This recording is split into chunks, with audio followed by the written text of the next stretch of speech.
Eejansiin mirkaneessa ga'umsa ogummaa Oromiyaa gamaagama raawwii hojii kurmaana sadaffaa gaggeesse. Gamaagamicha irratti Daayreektara olaanaa eejansiin mirkaneessa ga'umsa ogummaa Oromiyaa obbo Adam Kamaal dabalatee hooggantoota dameelee eejansiin mirkaneessa ga'umsa ogummaa Oromiyaa fi maanajimentiin isaanii bakka argamanitti kan gaggeeffamedha. Daayreektara olaanaa eejansiin mirkaneessa ga'umsa ogummaa Oromiyaa obbo Adam Kamaal haasawaa baniinsaa taasisaniin mootummaan Oromiyaa badhaadhina uummatichaa mirkaneessuuf karoora xiiqii baafachuun fayyadamummaa fi fedhii hawaasa isaa mirkaneessuuf xiyyeeffannaa addaatiin hojjechaa jira jechuun isa kana milkeessuuf immoo daandiin guddaan badhaadhinatti nama geessu ga'umsa qabaachuu qofadha jedhu. Mootummaan naannoo Oromiyaa guddina badhaadhina uummata keenyaa mirkaneessuudhaaf hojii baay'ee hojjeta.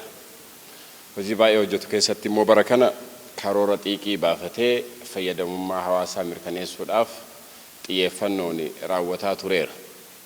Karoora xiiqii keessatti immoo hojiileen gurguddaan itti xiyyeeffatamu akka mana hojii keenyaatitti hawaasa gahoomina qabu hawaasa gahoome horachuun Oromiyaa badhaate uumuudhaaf hiikkaa guddaa qaba yookaan immoo daandiin guddaan badhaadhinatti nama geessu tokkoffaan gahumsa hawaasni gahumsa hin qabne badhaadhina keessatti gahee ofii taphachuu hin danda'u kan jedhu ka'umsa godhannee hojii baay'ee ji'oota 9 dabraniif hojjetaa turreera.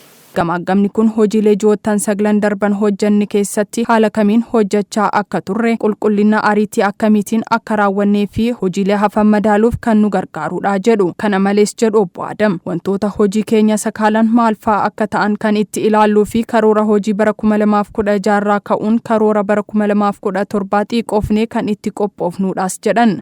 Gamaagama kana kan gaggeessinu waan 3 galmaan gahuudhaaf.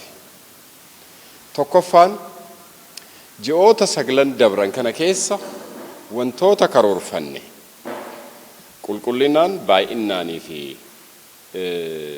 gahumsaan yookaan immoo kwaalitii barbaadamuun akka inni galma gahu taasisuudhaaf ariitiidhaan hangam raawwachuu dandeenyee jirra kan jedhu madaallee maybe yeroodhaan itti hafan keessa waan raawwachuu dandeenyu addaan baafachuudhaaf hojii guddaa nu ta'a jechuudha. Isa madaaluun hojii maal karoorfanne maal raawwanne akkamitti karoorfanne akkamiin raawwanne maaltu nu jalaa hanqate maaliif hanqate kan jedhu kan itti madaallu ta'a.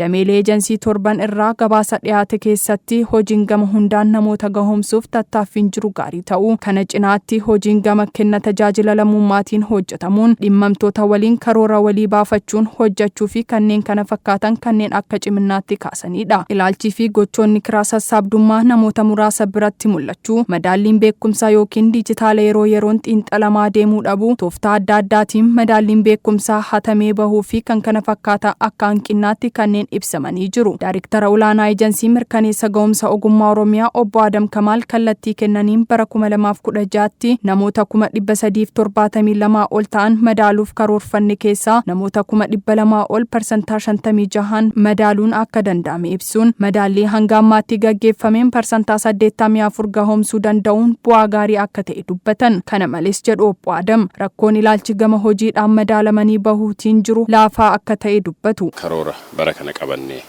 gara nama hagammaatti nama 372 madaala jenneeti kan karoorfanne kana keessa nama 200 ol madaala irraa gara parsantii 56 kan ta'u madaalliin kun immoo maal fakkaata jennee olalle parsantii amma gaggeessinu kana keessa parsantii 84 gahoomanii jiranii kanaan yoo ilaallu kun bu'aa gaariidha.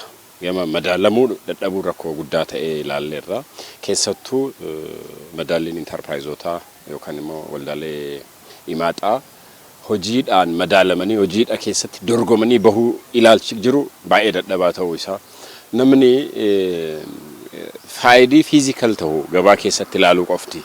Ani madaalamee maal argadhaa otoo hin taane otoo madaalamee likki kiyya beekee kanaa ol hojjedha waan jedhu ilaaluu dadhabuun rakkoon ilaalchaa wal qabatu guddaan hin jira. Hojiileen bara 2016 keessatti karoorfannee hojjechaatii turre keessatti hanqinaalee keenya duguugnee hojii bara 2017 keessatti karoorfachuun caalmaatti kan hojjannudha kan jedhan obbo Adam hooggansi hojjetaan madaalaa fi supparviizhinii jiru gahumsa akkamiin madaalaa akka jiru of ilaaluu qaba jechuun hojii isaa itti aanuuf of qopheessuun barbaachisaadha jedhu.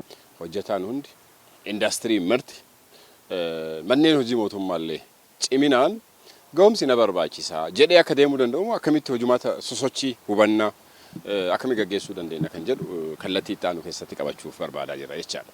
Sosochii qaamolee adda addaa wajjin qindoofnee gaggeessinu kanaan immoo gahumsa caalaa horannee nus akka mana hojiitti bara itti aanu karoora 2017tiif waan raacitii gaarii nu ta'uu danda'u kan humna hojii dandeettii hojii cimaa nu kaasuu danda'u horachuu qabna madaallii kanaanii. Kana keessatti immoo hoggansi keenya sadarkaadhaan jiru hojjetaan keenya sadarkaadhaan jiru madaalaan keenya supervisor keenya gahumsa akkamiitiin mataa isaatiin raawwataa jira. Gahumsi aspiration irraa ka'a waan laphee kee keessa jiru irraa ka'a.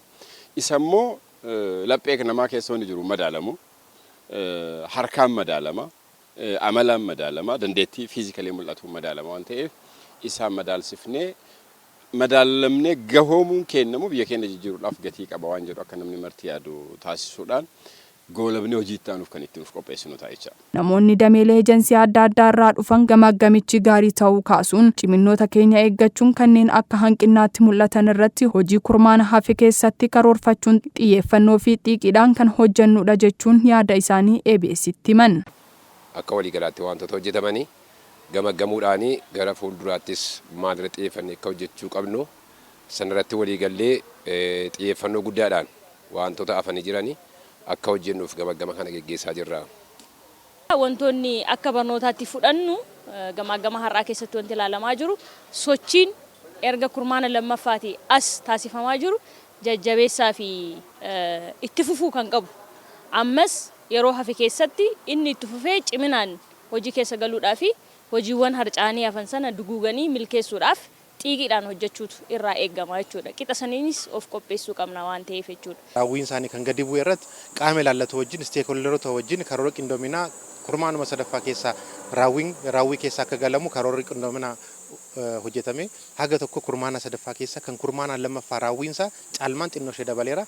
Kanaaf ammas kurmaana afuraffaa keessa kan riversi gochuuf qaama ilaallatu wajjin hoggansa waliin taane irratti mari'annee amma danda'ame damee wajjinis mari'annee dhuma irratti kurmaana afuraffaa keessaa raawwii keenya ol ka'uu fi akkaataa karoora keenyaatiin akka raawwannu tattaaffii gochaa jirra jechuudha.